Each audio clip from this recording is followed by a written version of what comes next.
Today's guest lives in a town where about half the population are members of her popular Facebook group.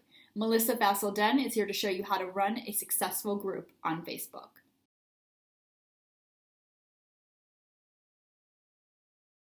Welcome back to the Summit of Influence. I'm so excited to introduce today's guest, Melissa Fassel Dunn. She's the owner of the Milton Scene, an online news, events, and business directory website for her town, Milton, Massachusetts, which is also connected to her popular Facebook group, Milton Neighbors, and that's what we're going to be talking about today. Good morning, Melissa. Good morning. Well, it's afternoon over here on the East Coast. I'll go with morning. That's awesome. Right. Thank you so much for doing this interview. I am so excited to hear about really how you created this business out of a Facebook group. I just want to sort of dive in, like, how did the idea to create a Facebook group to even begin with start for you? So I think it was kind of your classic, like, when town groups were first starting, town and city groups, Yeah. back in the day, it was one of those like, oh, I want to find a plumber, or I need information about, my kid was going into kindergarten at the time. And I was like, I just felt sort of like a fish out of water. So I wanted to get input from more people that had been through it or knew things, basically like a sounding board, to get information. And so I was like, I'm going to start this group and I'll add some friends from town. Right. And it grew so fast. I had no idea it would get that big. I thought it was just going to be a bunch of us, like, I don't know, like 50 people. Right. And I think it was like 2 years later, it was 5,000 people, and the town's not massive, So right now it's, I think, 11,000 people. It's a ton of people, but like, I just really wanted a place where people could exchange information easily. Okay. Awesome. And so you're like, all right, I'm going to do it on Facebook. Were you new to the area? Or just new to having your kid in school? Yeah, I wasn't super new to the area. I had lived here for, I think, like around 7 years or so at that time. And so I knew the area and I had some friends, but it was more like, it just felt really hard to rely on other things online, like Google, even Yelp, to find, like I said, like a good electrician or a good plumber, or like, oh, what do I need for my kid to start kindergarten? And how the immediacy of social media is so great. You could just right away, it's not emailing people, it's not doing a ton of research. It's right there in front of you, that instant gratification. Yeah. So, yeah. That's awesome. And so Milton is a town of what? It's 27,000 people, and we are just south of Boston. That's like the first suburb south of Boston, Mass. Okay. So like about 20,000 people, and how many members are in your group? Yeah, like 11,000. That's insane. That is so insane. Whoa. Okay. And so you're growing the group, and had you had any prior experience with Facebook groups or any sort of networking groups like this? What was what did you do before all this? So my background is in marketing and communication. So I kind of got that thing down, the traditional marketing communications, but I had never managed a group. I didn't have, there used to be, back in the day, it was bulletin boards and that sort of thing. Yeah. I participated in that sort of stuff, but I never managed it. So it was new, it throws you into this leadership position really quickly, which is cool and kind of odd at the same time. That's amazing. And that's also a lot of, that's all on you in the beginning, because you probably weren't expecting it to grow so big. So I don't know that you hired anybody in the beginning to help you. I didn't. I didn't hire someone until, I think it was 2017 was when I had talked to a friend of mine who's a business coach, and I was like, oh my God, I'm working till midnight and I'm working, and I was like, but I really can't afford to hire someone. And he was like, actually, Melissa, you can't afford not to. And he was totally right. And I hired a VA at that point. But at the beginning, it was just me kind of doing all of it, and kind of thrown into this leader, rule maker, navigator. It was odd. I'm used to it now, but at first it was really an interesting and sometimes disconcerting position to be in. Oh yeah, I imagine. So when you're doing the Facebook, and it's a group and it's growing, at the same time you're working a day job, yes? Yes. Okay, so tell me about that a little bit. Yeah, I had at that time. So I have about 20 years of experience in marketing. And I did a lot of web development and writing and communications. And when I started the group, I was working at Harvard University at the School of Education. And I worked there, I think it was about 30 hours a week. I had a great situation. I had kids and they were wonderful about letting me go down to less than full time, which was awesome. So it also allowed me a little bit of time to kind of do this side hustle, maybe a little more than other people have. Yeah. So I started in that, and it was great because, I had such a wealth of information given my experience there. We were working with apartments. I was able to take all of that and Gotcha. definitely apply it to an Yeah. extent, but it was a different ball game. So yeah, that it became sort of, first it was kind of like, oh, it's just a communication group. And then it became more like another part-time job. Yeah. That in the beginning, were you seeing any income from? No, when I first started the group, I honestly had no idea that it could be monetized. And I had no real goals to do it. But as I started spending more and more time on really what was a volunteer position and Yeah. seeing that businesses were benefiting from the group and my community, like it was this really great symbiotic relationship. I was like, wait, hold Wait. on 1 second, Yeah. right? Like, hold on 1 second. I'm working for free. The businesses are benefiting. Like, there's something wrong with this equation. So then, I just started thinking, like, how can I make money from this? How can I make money from this? And Facebook has a lot of rules for their groups against kind of blatant monetizing. So I had to figure out a way around all that. And it's one of those things where it's like moving parts. I still have to kind of like navigate that. You never know what Facebook's going to do. But yeah, at first I made this much money. And you're This working much work. basically like a side job. Yeah. Yeah. Yeah. Yeah. Whoa. And so at what point are you like, okay, this has got to change? And then what did you do to do that? So I was about 2 years in. Okay. I was A about good two amount of years into time. the whole thing. Yeah. And one of the things that was super common, like I said in the group, is people asking for really, like literally asking for businesses, asking for recommendations. So general contractors, auto mechanics, daycare. I mean, like everything you can think of, right? And at first I used to keep these lists in Facebook documents, like lists of huge lists of recommended whatever, right? Like recommended everything.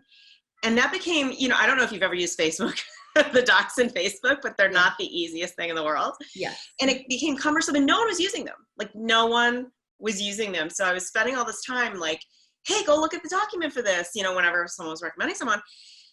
And I was like, okay, there's got to be a better way to do this. So I thought, what if I created like a Melissa's list, on a website and I kept them there. So that was my first thought. Like, I'll Okay. just keep them there. Again, not really thinking about money, right?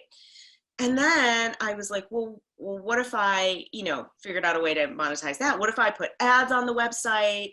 And what if I expanded it and included lots, like had it be the go-to place, like news, events, everything that's happening in town. And, had more ads that way. And what if I added an email newsletter? And, and I created this like, I don't know, it's like a cogwheel sort of, like a machine. It's a Yeah. machine. And in creating the machine, I figured out multiple ways to sell ads. And, To let's see, I businesses. started that in 2015. So 4 years later, Okay. my machine runs pretty well. That's amazing. And so when you say that you figured out a way to sell ads, is it specifically it's to the businesses? Yes, Okay. And then so they're paying basically your income. And this is primarily now on your website. correct. And in the newsletter. Okay. And then, the Facebook group is kind of the conversational side of things. Oh, okay. It's more like the chat. Like maybe the Facebook group is like where people are chatting, and then when they need a specific resource or something, they'll either get it from the newsletter that you're sending out or the website. Yeah. That's awesome. And so when did this become your full-time gig? So Life is so awesome and funny. It's just like, it really is. So, I had launched this website as Okay. my side hustle, and it was like July of 2015.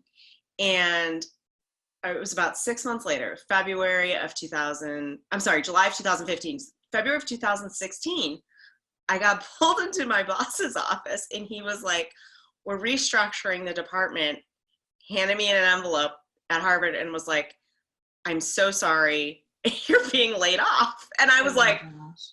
who gets laid off from freaking Harvard, Like, Right.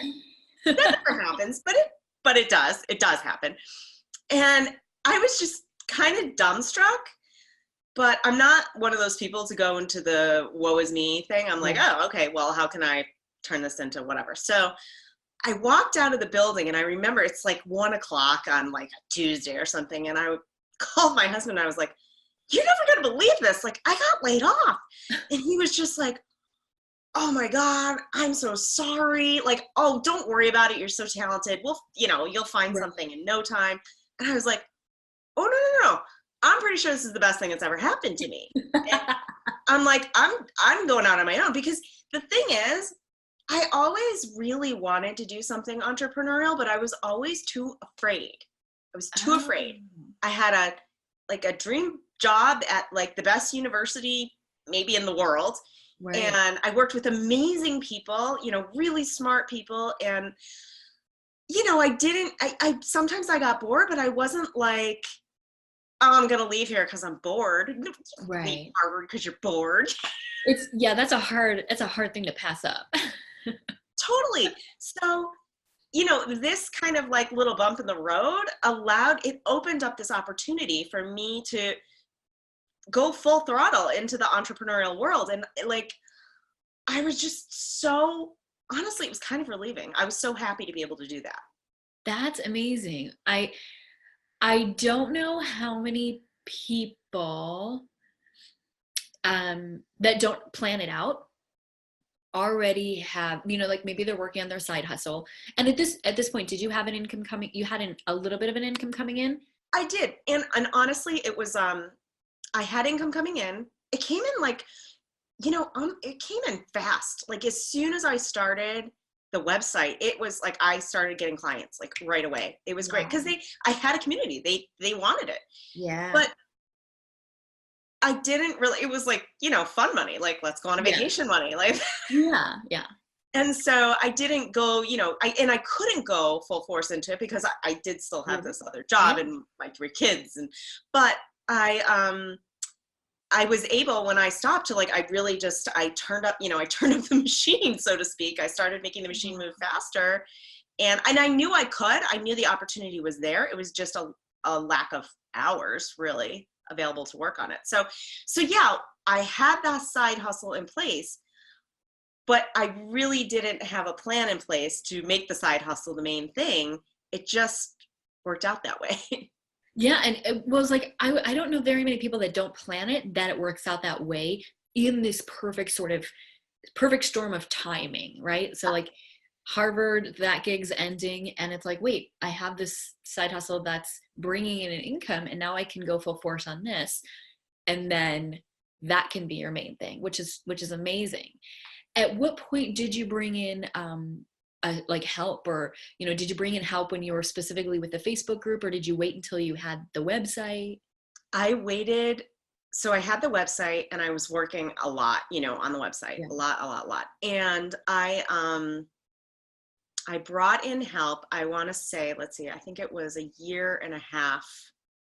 It was about a year and a half in where Okay. I was like, oh my God, I was doing everything. And I'm like, I can't sustain this anymore. So I, kind of like reached out to some of my women in business groups, and I found a virtual assistant, and she was just unbelievable. And it allowed, by letting her do some of the, like the everyday tasks, it really freed up a lot of space in my mind. A lot of the Yeah. creative energy was able to come out. I was able to do even more, which, helped the business grow.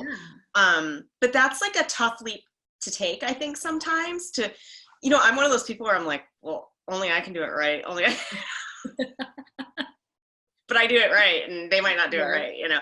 But really, she totally did it right. It was fine. I could train her to do it right. It was doable.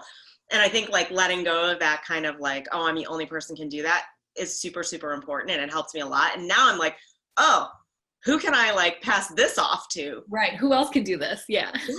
Yeah. Okay. So your timeline wise, you have the Facebook group. You've created a way to bring in an income. You leave Harvard. Now this is your full-time gig. And what would you say is like your percentage of focus now that, because this is your full-time, right? Between website and Facebook group? That's a good question. I think it varies. So, I mean, you're in Facebook groups, right? Yeah, yeah. So you know Yeah. that Facebook groups can get a little out of hand sometimes Yeah. with the drama. So, you know, I think my answer is it depends. It just really depends on what's going on that week in the group. Because sometimes the group, like I check in obviously several times a day, but sometimes it just kind of does its own thing and it's fine. But every once in a while, there'll be a monster post and it'll get reported 1,000 times and I'll get a bunch of private messages and I'll have to stop.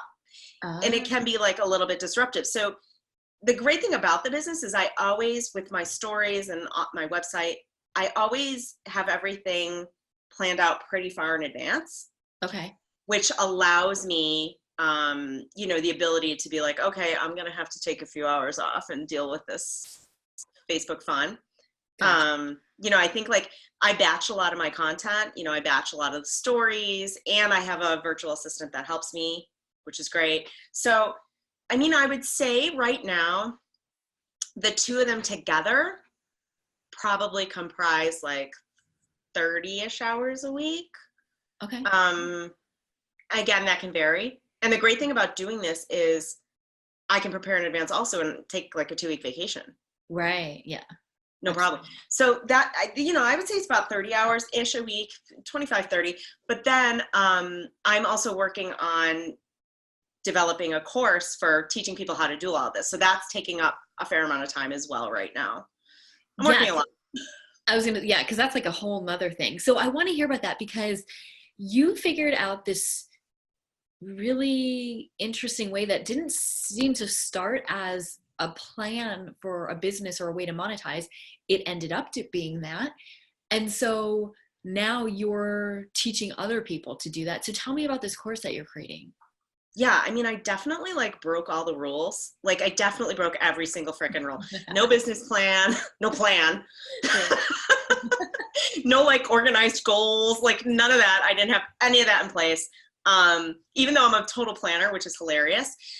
But what started happening was word started to get around. Like I was in other business groups and I was like, oh yeah, you know, I monetize my Facebook group and that's my job and my living. And people were like, wait a second, what? How did you do that? And I started getting lots of messages like, can you consult? Can you teach me how to do that? And I would try to like explain it because I can explain it to you. I'm like, well, it's a Facebook group that's connected to a website and there's an email newsletter. There you go. Right. You know, but really it's so nuanced and I have specific, you know, programs that I use and there's the whole system. So basically I was like, if I consult with you, this is going to take us a long time for me to teach you all of this. You know, it's going to take forever. And honestly, I'm more of a, like, I don't love doing one-on-one work. It's not my favorite. I don't love consulting. So I was like, what if I develop something? I like just do a brain dump, like every single thing that I do to build this. What if I developed something a course that people could just take? And in my previous job, I actually did a lot of, at Harvard, I had done a lot of instructional manuals, like for technical stuff, which came in super handy because I started to get, you know, kind of good at it, like tutorials and stuff. So I was like, oh, I could totally do this. So yeah, I decided to put my method to paper, to Google Docs, and create a whole course. Everything's in it. And it teaches everything I've done. And it's like, it's about 10 hours, you know, to take the course, but it's It's a lot, it's a lot of work, but it's like everything. I didn't leave anything out. It's all there. That's amazing. Is it for specific niches or genres of business? That's a good question. So when I first started, I was like, okay, I'm just gonna make this course for people like me who have town groups and they want to monetize their town group. I'm like, I'll just leave it at that because that's what I did. And then I was just like, wait, hold on one second. I'm like, there's moms groups, there's wedding groups, there's there's Yeah. so many groups where pretty much if a group has a lot of engagement and there are businesses that would want access to that group or have access to that group, it can be monetized. Yeah. Like if you have a group about boats, right? So you have boat lovers, you've got a boat lovers group, everyone loves it. Like if I'm a boat company or a boat repair company or like an upholstery for boat company or like whatever else is involved with boats, and I don't have a boat, so I don't know. But what if I had that pre-targeted group of people to Yeah. like sell my stuff to? They need my stuff. I want their business. Like, so basically what I'm saying is if there's a group where it's big enough, the engagement is there, and there's any type of advertiser that would be like super pumped to have access to that group, it can totally be monetized. So it's so expansive, really. Yeah. Oh, I love that. And I like that because it's these sort of broad topics that people have Facebook groups on. When you say if it's big enough, is there a minimum like size that you would want them to have before working with you? That's a good question. And it's like, it's kind of hard to answer, but the answer that I'm giving right now is when I started this whole process, I think it was just shy of 5,000 people in the group when I started to monetize it. And it was super active. Like at the time, Facebook didn't give us access to the insights like they do now. All I know is it was super active. Like you just have to, there were a lot of people active, right? So 5,000 people, really active. I started monetizing at that level. So that's like all, I'm like, I would say 5,000 is a good number, but you also never really know now that we have access to the stats. Like, what if it's 2,000 people, but they're on twice as much as the 5,000, So, but long story short, I'm feeling like 5,000 and up would probably be best. Is the best. And in the course, does it talk about how to grow your Facebook group, or is it specifically monetizing it? It's mostly about monetizing it. Cool. I feel like most of the time when people have groups already and they're successful and they're coming to find out more information about how to monetize it, at that point, they're pretty good, Yeah. about engaging the group. Yeah. But that's a really good idea for a future course or like a bonus I was course. just going to say that could be the precursor Precursor? to this course. Yeah. Well, and so when you see that now, because I'm sure you're on Facebook quite a bit, and I'm sure you see a lot of other groups that may be, sort of dropping the ball on ways to connect with their audience. What would you say would be like maybe the top 3 things that you see people are lacking, or like why their groups are really stagnant and they don't have a lot of engagement? That's a great question. It's a really good question because you do see sometimes they slide too. Like they might be popular for like a little bit and then they're like, eh. Yeah. So my first top reason, and it's going to be totally counterintuitive, honestly, is a lack of good rules, good and clear rules. Because what I see a lot is when a group is like super loosey-goosey, anything goes, not a lot of admin participation, not a lot of admin moderation, like kind of like anyone's ads are in there, people can say whatever, and they can have fights and no one does anything. Yeah. That is a recipe for chaos. Right. And chaos on Facebook is going to end up leading to a group's deterioration. Like you need good, clear rules in order for people to understand like the parameters, for the discussion and whatever they can do in the group.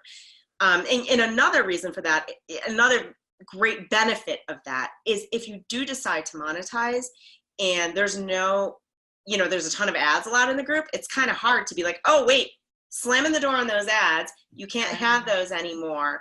But if you have rules in place where people can't have these free ads, then you've created some scarcity and you're eliminating the chaos. So that's that's definitely number one. Okay. And then the other thing that I feel like is super important is to have a complement to the Facebook group. So if it's just a Facebook group, sometimes you just need, like I said, like a newsletter or a website, or depending on the group, maybe it's a YouTube channel or some other complementary social media, like something else so that they can feed off of one another. I talked about the machine. It's kind of one of those things where, like, if you have a machine with one cog, it can't move. You need more cogs in the machine in order for it to like keep turning. And so I feel like the second thing is you really need something that complements it. Okay. And then the third one I would say is really being active in the group, whether it's you or someone you hire, really being active. And by active, I don't mean like poking the bear and creating drama. I mean, just like engaging people, like, maybe it's just an inspirational quote, or maybe you have like a, request for memes, like I find meme threads hilarious. I know some people don't like them, but like I do one on Monday where it's like, a picture from Office Space, and it's like, you have a case of the Mondays, like share something funny. Yeah. Stuff like that, where you're always in there. I feel like that's so, so important. Like if you're going to check in once a week, I don't think you should have that group. Okay, because that was my next question is like, what do you, what sort of advice do you have for people that have a group, but it's low engagement?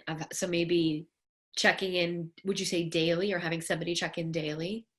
I would absolutely say daily, especially if engagement's low, because at that point you don't really have, you got to check in. Like if engagement is okay, that you don't necessarily have to check in every day.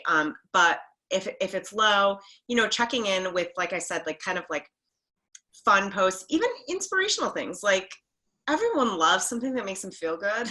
Right. Like, hey, your day is going to be great, or I don't even know. Like there's all those inspirational things out there you can find. Right. Yeah. So those are nice, particularly when the inspiration is like related to the group is good too, related to the content of the group. Yeah, topic.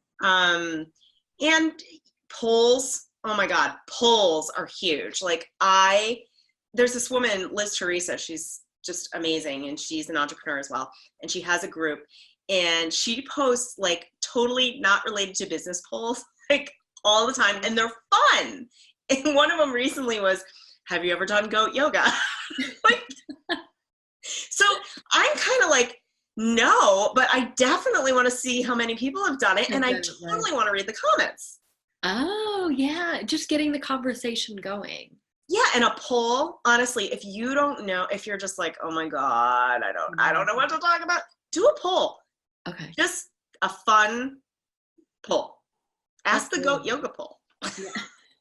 Everybody's now going to have the goat yoga poll in their Facebook group. Right.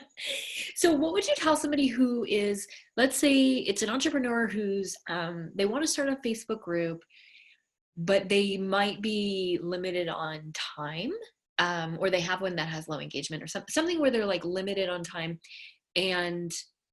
but they know that it's a great way, like their audience is on Facebook. What would your advice for them be, having been through it yourself? Yeah.